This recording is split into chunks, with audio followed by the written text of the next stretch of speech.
it's established that the birthright went to Jacob. All right.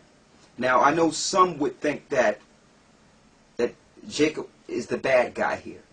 He deceived him. He tricked him into getting the birthright when it didn't belong to him.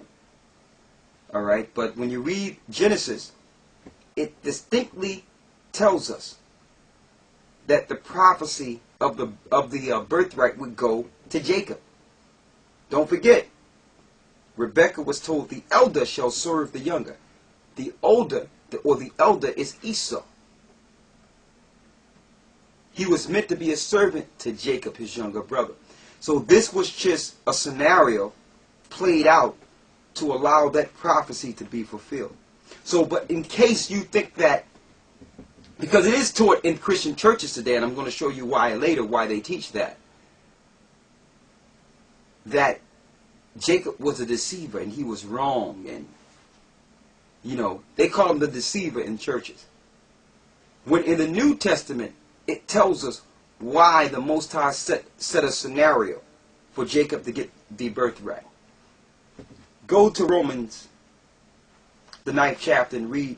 Let's start at the 11th verse. Romans 9 and 11. For the children. Start at the 10th verse. And you follow us. Read. Verse 10.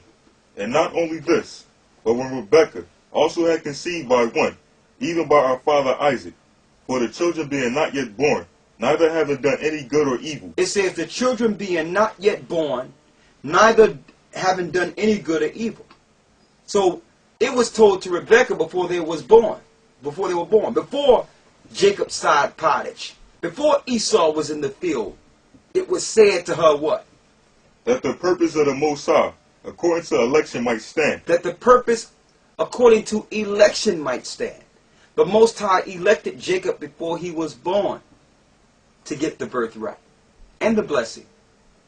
So we can't look at the scenarios that allow that to happen and point to that and say that Jacob is wrong. Read. Not of works. Not of works. It's nothing they did, but what?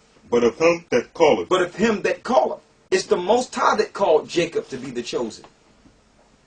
Read. It was said unto her, the elder shall serve the younger. It was said to Rebekah, the elder shall serve the younger. The pottage was just a scenario to allow that prophecy to come to pass. Read. As it is written. As it is written where?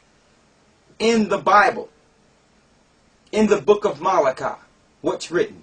Jacob have I loved, but Esau have I hated. Jacob have the Most High loved, but Esau have he hated. Okay. Now he loved Jacob because he gave his laws, statutes, and commandments to Jacob.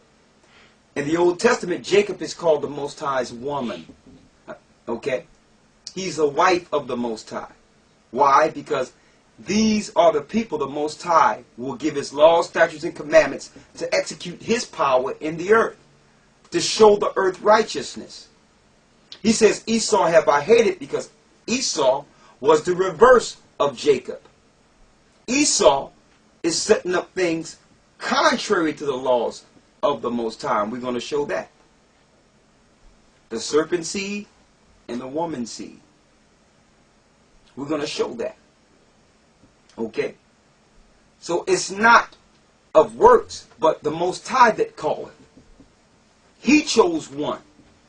And some of you might feel a certain type of way about that and say, well, that's not right. Hold up. Even the image of the Most High, which are humans, have choice. Okay? I decided to put a white shirt on this evening. Now, I have different color shirts in my closet. But because the shirts belong to me, I can choose what shirt I want to put on. The yellow shirt can't jump out of my closet and say, why you didn't wear me? I own the white shirt and the yellow shirt and the red shirt and the green shirt. So the other shirts can't come and say, why don't you wear me? I chose my shirt. So if we can choose, cannot the Most High?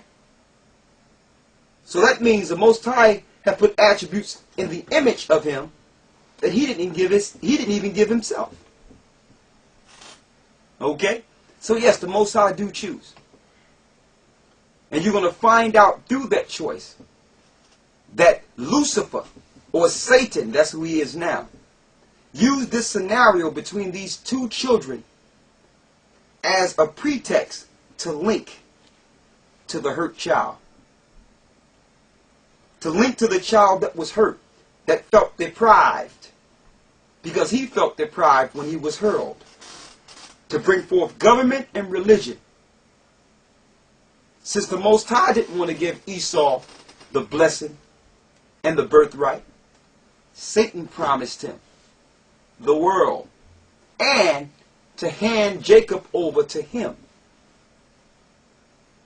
if he would serve and set up a world for Satan so that the people could worship Satan. We're going to prove that. That's where your pagan beliefs come in at. He couldn't do it with Nimrod. Nimrod was finished. He tried it before the flood. The Most High flooded the earth. He tried it with Nimrod after the flood. The Most High split the tongue. Now, Satan is trying it again. I'm going to show you.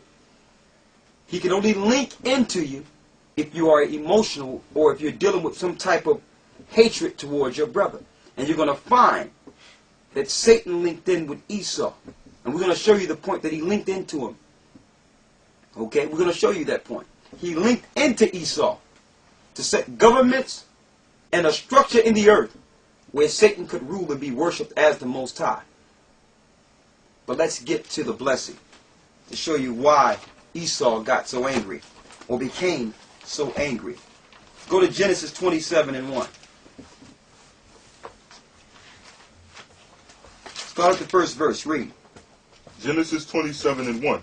And it came to pass that when Isaac was old, and his eyes were dim, so that he could not see, he called Esau his eldest son, and said unto him, My son. And he said unto him, Behold, here am I.